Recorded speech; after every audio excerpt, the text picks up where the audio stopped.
क्या होती है इलेक्ट्रिसिटी? करंट। करंट इलेक्ट्रिसिटी होती है, चार्ज इलेक्ट्रिसिटी होती है। हाँ जी, करंट और चार्ज, क्या इसको इलेक्ट्रिसिटी कहते हैं हम?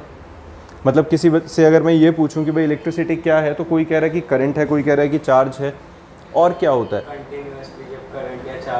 कॉन्टिन्यूसली करंट या charge, flow of current. Effect किस चीज़ का? चार्ज का इफेक्ट, वो इलेक्ट्रिसिटी है। चलो देखो, इस सब के अंदर एक चीज़ तो दिख रही है कि चार्ज नाम की चीज़ तो है ही सबके लिए। कोई चार्ज बताएगा क्या होता है? What do exactly mean by charge? हम डिफाइन कर सकते हैं?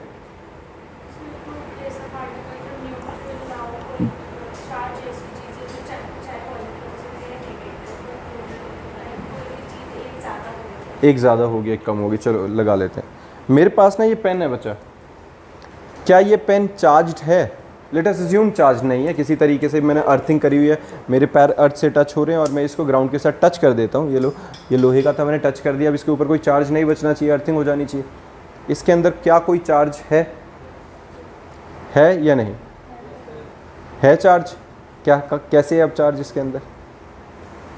अगर मैंने इसकी अर्थिंग कर दी है, मैंने इसको ग्राउंड पे टच कर दिया है, लो दीवार के साथ मैंने इसे टच कर दिया है, तो जो इसके अंदर चार्ज होगा वो दीवार में चला जाना चाहिए और उसके थ्रू अर्थिंग हो जानी चाहिए। तो क्या ये चार्ज्ड है? क्या इसके अंदर चार्ज है? देखो पहली बात ये सुनो बच्चा, चार्ज्ड और चार्ज ये दो अलग बातें हैं, समझ रहे हो? पहली बात इसी चीज़ को क्लियर करते हैं कि जो चार्ज्ड है और जो चार्ज है, चार्ज्ड बॉडी होना और बॉडी के अंदर चार्ज होना, ये दो अलग शब्द हैं, इनको बहुत अलग तरीके से हम मिसजज करते हैं। जब मैं कहता हूँ कि क्या दुनिया में कोई ऐसी बॉडी है जिसमें चार्ज है, बेटा दुनिया में कोई ऐसी बॉडी है ही नहीं जिसमें चार्ज ना हो। द ओनली थिंग इज कि हमेशा वो चार्ज पॉजिटिव और नेगेटिव जो है वो इक्वल अमाउंट में होगा। क्या होगा? इक्वल अमाउंट में होगा। दुनिया में कोई ऐसी चीज़ है जो एटम से नहीं बनी है, ऐसा है ही नहीं कुछ। Everything is made up of atom and we know that atom have positive charge in nucleus and negative charge in surrounding, that is in orbits. यही होता है। एंड इलेक्ट्रिकली न्यूट्रल होते हैं एटम, जितना प्रोटॉन्स होते हैं उतने ही इलेक्ट्रॉन्स होते हैं, जितना पॉजिटिव है उतना नेगेटिव है, इसलिए overall net effective charge zero है। लेकिन ऐसा तो नहीं है कि वहाँ इलेक्ट्रॉन और प्रोटॉन नहीं है। तो दुनिया की हर चीज़ में चार्ज तो है, लेकिन हर चीज़ चार्ज्ड नहीं है। अब चार्ज्ड का मतलब क्या हुआ? इसका मतलब हुआ कि उसके अंदर अनइक्वल अमाउंट ऑफ पॉजिटिव और नेगेटिव नहीं है। Unequal amount of positive negative का मतलब क्या हुआ कि अगर उसके पास 10 पॉजिटिव हैं और उसके पास 8 नेगेटिव हैं, तो उसके पास ओवरऑल 2 पॉजिटिव का चार्ज हुआ कि नहीं बॉडी के ऊपर। ये ऐसा नहीं है कि 2 पॉजिटिव है, 10 प्रोटॉन 8 इलेक्ट्रॉन्स, मतलब इसने अपने 2 इलेक्ट्रॉन लूज कर दिए होंगे, तो इसके ऊपर एक्स्ट्रा 2 पॉजिटिव बचा। वो एक्स्ट्रा 2 पॉजिटिव कहीं से आया नहीं है, नेगेटिव घटने की वजह से प्लस चार्ज आ गया, तो इसलिए उसको हम क्या कहेंगे कि चार्ज्ड हो गई है। अब समझो ये मैं इतनी कहानियाँ क्यों समझा रहा हूँ। पहली बात तो क्लियर है कि तुम्हारे पास की हर बॉडी के अंदर चार्ज है, लेकिन वो चार्ज अपना असर कब दिखा रहा है? जब वो अनबैलेंस्ड फॉर्म में होगा, इम्बैलेंस्ड फॉर्म में होगा, मतलब कहीं पॉजिटिव ज़्यादा और कहीं नेगेटिव ज़्यादा होगा। तो क्लियर है, ये बात समझ में आ रही है? तुमने बचपन में, हर किसी ने बचपन तो अभी भी तुम्हारा चल ही रहा है, जैसे कि तुम मान लो स्केल उठाओ, सर पे रगड़ो और ऐसे रगड़ते रगड़ते पेपर के छोटे पीसेस हैं उसके पास में लेके आता हूँ, तो हमने देखा हुआ कि क्या होता है, जैसे पेपर के पीसेस के पास लेके आता हूँ तो वो पेपर अट्रैक्ट हो जाता है इसकी तरफ। अब ये ठीक है, ये इलेक्ट्रोस्कोप है। अब इसमें लग रहा होगा जिसको, किसी को लग रहा है कि ये इलेक्ट्रोस्कोप ऐसा सा, मतलब इतना कुछ बड़ी डिवाइस नहीं दिख रही है तुम्हें। ये है क्या? जैम की बॉटल, ठीक है। इसके अंदर मैंने ये क्या किया हुआ है, लोहे का स्कोप रखा, मतलब वो जो साइकिल के अंदर लगा होता है वो है स्पोक। और ये क्या है अपने? एल्यूमिनियम फॉइल, दिख रहे हैं? पतले पतले से एल्यूमिनियम फॉइल की 2 शीट्स हैं। एक्चुअल में तुम्हारी जो बुक्स के अंदर होता है वो क्या होता है? Gold foil electroscope. जो एक्चुअल में इलेक्ट्रोस्कोप होता है उसके अंदर यहाँ पर कॉपर वायर लगा के और नीचे यहाँ गोल्ड फॉइल की शीट्स लगाई होती हैं। अब मेरे पास इतना पैसा नहीं है कि मैं यहाँ गोल्ड की शीट्स लगाऊँ, तो गरीबी में हमने क्या किया, हमें तो मेटालिक चाहिए थे। गोल्ड भी कंडक्टर है, ये भी कंडक्टर है, कॉपर भी कंडक्टर है, ये आयरन भी कंडक्टर है, तो अपना काम चला देगा। तो मैंने ये बना रखा है। और ये जो इलेक्ट्रोस्कोप है, अब इसके अंदर एक चीज़ दिखाता हूँ तुम्हें। देखो इसमें है क्या कहानी ये जो दो शीट्स हैं पतली पतली, अब तुम्हें दिख रही हैं यहाँ पे, है ना, यहाँ पे तुम देख पा रहे हो ये जो दो शीट्स हैं बहुत ज़्यादा क्लियर, पता नहीं तुम्हें दिख रही हैं कि नहीं। अगर किसी बच्चे को ना दिख रही हो तो बता देना बच्चा, ये लो, ठीक है, विजिबल हैं ये शीट्स, है ना। तो ये जो तुम्हारे पास शीट्स हैं ये क्लियर है, दिख रही हैं। अब ना एक काम करो, किसी के पास स्केल है अभी, स्केल है जो प्लास्टिक वाला स्केल होता है दे दो। एक्चुअल में मैं कर क्या रहा हूँ, मैं फ्रिक्शन क्रिएट कर रहा हूँ। मैं क्या कर रहा हूँ, फ्रिक्शन क्रिएट कर रहा हूँ। और फ्रिक्शन क्रिएट करने की वजह से अब हो क्या रहा है, जब ये कॉन्टिन्यूसली ये मेरे बालों के साथ रब कर रहे हैं, जो बाल क्या है वो क्या है बच्चे, इंसुलेटर, इंसुलेटर है। ये भी प्लास्टिक है, ये भी इंसुलेटर, ये देखो ये रहा, दिखा।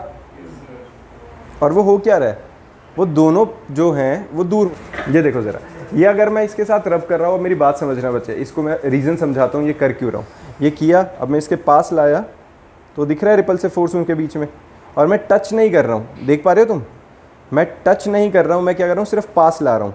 अगर मैं टच भी कर दूंगा तो भी क्या हो रहा है, वो दूर ही रहेंगे आपस में। अब देखो उनके बीच में थोड़ा थोड़ा सा डिस्टेंस है, अभी भी वो पूरे तरीके से रिलैक्स नहीं हुए। अगर मैं इसको हाथ से पकड़ूंगा तो वो पूरे तरीके से आपस में चिपक जाएंगे। एक मिनट इसको ना सीधे कर देता हूँ, स्ट्रिप्स टेढ़ी हो गई हैं थोड़ी सी, उससे कुछ फ़र्क नहीं पड़ेगा वो टेढ़ी होने से, बस ये कि वो तुम्हें हल्की हल्की पहले ही मुड़ी दिख रही है।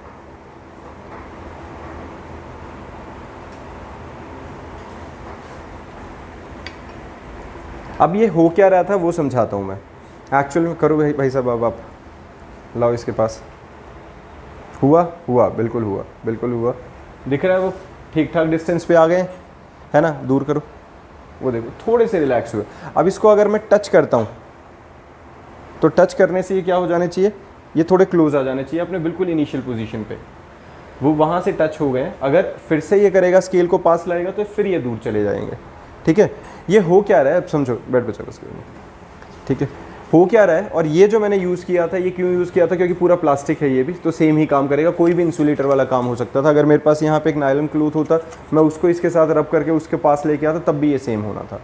है क्या कहानी, एक्चुअल में क्या होता है ना, जितनी भी दुनिया में चीज़ें हैं, अगर मैं एक सिस्टम की बात करता हूँ, सिस्टम का मतलब क्या, वो स्केल और मेरे बाल, ओवरऑल टोटल चार्ज कंजर्व्ड है। Law of conservation of charge से हमारा ये चैप्टर शुरू होता है। Law of conservation of charge का मतलब क्या होता है, the total charge of the system is always conserved. The total charge of the system is conserved मतलब क्या हुआ, जिस टाइम पे मैं अपने सर पे ये रगड़ रहा हूँ, इसको रब करते हुए और मेरे बालों में, दोनों के अंदर मिला जुला के चार्ज बराबर है। लेकिन जब मैं इसको रब कर रहा हूँ, इलेक्ट्रोस्कोप का क्या काम होता है, इलेक्ट्रोस्कोप का काम होता है चार्ज्ड बॉडी को जज करना। अगर मैं इसके पास देखो न्यूट्रल लेके आ रहा हूँ तो किसी तरह का कोई डिफ्लेक्शन नहीं है, बिल्कुल कुछ नहीं है। लेकिन अगर मैं ऐसे ऐसे रब करके लेके आ रहा हूँ, मतलब इसके ऊपर मैं चार्ज क्रिएट करके लेके आ रहा हूँ, तो इसके अंदर डिफ्लेक्शन दिख रही है ना। अब ये डिफ्लेक्शन क्यों आई जब पहले नहीं हो रही थी, इसका मतलब जब मैं इसको बालों पे रब कर रहा हूँ तो कुछ ना कुछ चेंजेस आ रहे हैं जिसकी वजह से उसके अंदर डिफ्लेक्शन आ रही है कि नहीं। तो वो जो डिफ्लेक्शन है वो तुम्हें दिख पा रही है, क्लियर दिख रही है ना, अच्छी खासी डिफ्लेक्शन दिख रही है। वो क्यों डिफ्लेक्शन आ रही है, वो डिफ्लेक्शन इसलिए आई है क्योंकि जब मैंने इसे सर पे रब करना शुरू किया तो यहाँ पर दो ऑब्जेक्ट थे मेरे पास, एक मान लेते हैं कुछ बचे कुछ ऐसे बाल, और यहाँ पे एक था हमारे पास स्केल, ठीक है। अब ये जब आपस में रब कर रहे थे तो वो रब होते हुए आपस में फ्रिक्शन क्रिएट हो रहा था, और वो जब फ्रिक्शन क्रिएट हो रहा था तो क्या होता है ना, इन दोनों ऑब्जेक्ट्स की अपनी अपनी पोटेंशियल है इलेक्ट्रॉन्स को होल्ड करके रखने की, दोनों ऑब्जेक्ट्स की अपनी अपनी पोटेंशियल है इलेक्ट्रॉन्स को होल्ड करके रखने की। इलेक्ट्रॉन्स पता है सबको क्या होते हैं, नेगेटिवली चार्ज पार्टिकल, है ना। हर दुनिया के ऑब्जेक्ट के अंदर नेगेटिव चार्ज है ही, इलेक्ट्रॉन्स हैं। तो जब मैंने इन दोनों को रब करना शुरू किया, इसको अपने बालों पे रब करना शुरू किया, तो क्या होगा, इनमें से मेरे बाल और इसमें से किसी एक की पोटेंशियल कम पड़ जाएगी, क्योंकि साथ में फ्रिक्शन की वजह से हीट जनरेट हो रही है, और फ्रिक्शन की वजह से जब हीट जनरेट होगी तो ऑब्जेक्ट के सरफेस पे जब वो हीट आएगी तो इलेक्ट्रॉन्स उस एनर्जी को एब्जॉर्ब करके जंप कर लेंगे। क्या करेंगे, इलेक्ट्रॉन्स निकल जाएंगे, आयनाइज होके एक तरह से एक्साइट होके निकल जाएंगे। तो यहाँ पर इलेक्ट्रोड पोटेंशियल क्या होती है, tendency to hold the electrons. तो इलेक्ट्रॉन्स को पकड़ के रखने की क्षमता, मान लो